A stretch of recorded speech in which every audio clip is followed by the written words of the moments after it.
En diciembre de 2018 viajamos a Filipinas. Ahí conocimos a Marco Antonio, que nos enseñó todos los secretos que esconde Manila. Eso sí, nos demostró que es un amante embajador de su tierra. Y tú te encargas de que Aragón se sepa dónde está, ¿no? Sí, que sepan del aragonés, que sepan de Aragón, que sepan del cachirulo, de la Virgen del Pilar, de la Jota, claro. Marco Antonio, ¿Qué tal? ¿qué tal? ¿Cómo estás? Pues bien, aquí estamos. ¿Cómo estás tú? Haciendo un poco de trabajo desde casa, pues como todo el mundo. ¿Y cómo lo estás llevando? ¿Cómo ha cambiado todo desde que nos vimos allí en Manila, no? Sí, ha cambiado mucho. Como yo siempre estaba viajando por el trabajo o no estaba mucho por casa, había cogido una cosita pequeña que no me costase mucho de alquiler, que no me costase mucho de limpiar, porque al fin y al cabo es dormir y poco más. Y ahora que me ha tocado estar un mes ya y vamos a estar 2 semanas más o a lo mejor un mes más aquí, me estoy empezando a arrepentir, pero bueno, os la enseño. Ahí tenemos la entrada, que es todo tamaño micro. Aquí tenemos el baño, cocinita pequeña. Desde la llamada digo, voy a ordenar un poco esto que no puede ser. Y luego mi madre ve el programa, ¿no? Y hay que quedar bien.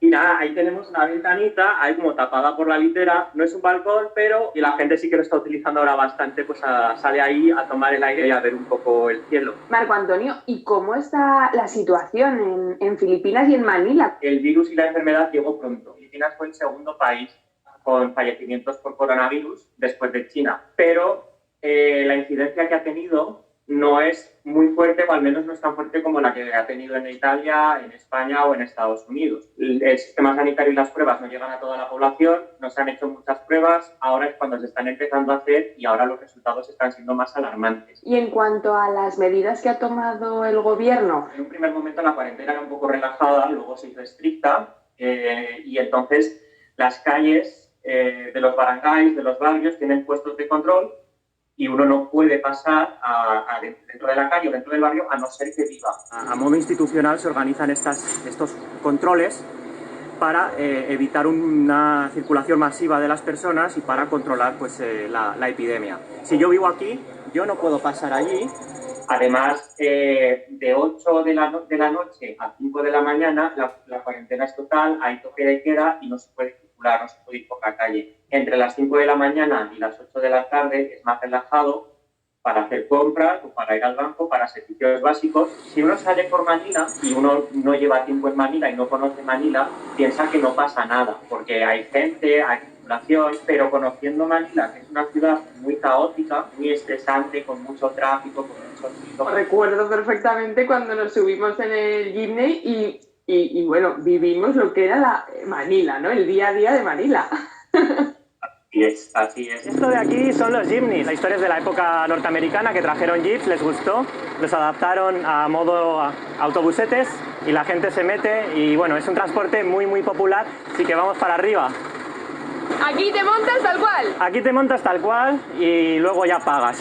Los jeepneys ahora mismo ya no circulan, el transporte público está prohibido y la gente que tiene una emergencia se tiene que mover con vehículos de transporte privado. Cuando viajamos allí a Manila, nos llevaste a un mercado auténtico. Personalmente me quedé impactada, supongo que todos los aragoneses que vieron el programa también. Esos mercados, esos barrios, ¿siguen teniendo actividad a pesar de estar cerrados, como dices? Teóricamente no puede haber aglomeraciones, no pueden estar abiertos, pero están abiertos. Por un lado porque aportan productos básicos a la población. Y por otro lado también porque normalmente en estos mercados hay gente humilde, gente que no tiene ningún tipo de recurso o muy pocos recursos y tienen que ir a trabajar sí o sí a sacar el poco dinero que sacan allí pues para poder salir adelante y seguir. Normalmente esta gente recibe ayudas. El problema es que las administraciones están destinando muchos recursos a gestionar la situación sanitaria y a cambio ellos están empezando a dejar de recibir esas ayudas semanales, 30 euros, una cosa así. Más o menos están gestionando como bien pueden el cuidado de toda esta población. De cierta manera se ven afectados. Aragón lo sigues teniendo presente, porque por ahí veo que pone Zaragoza y por ahí también veo un cachirulo. Sí, aquí tengo el cachirulo, tengo Zaragoza, Manila. Esta es la típica señal de de los gimnis. Tú trabajas en la Universidad de Manila, de hecho era la universidad más antigua de Asia. ¿Cómo lo estáis gestionando ahora? Porque claro, supongo que fácil tampoco será. Lo cierto es que la universidad tiene unas herramientas interactivas, unas herramientas online muy, muy buenas, pero los alumnos en sus casas no siempre tienen estos recursos.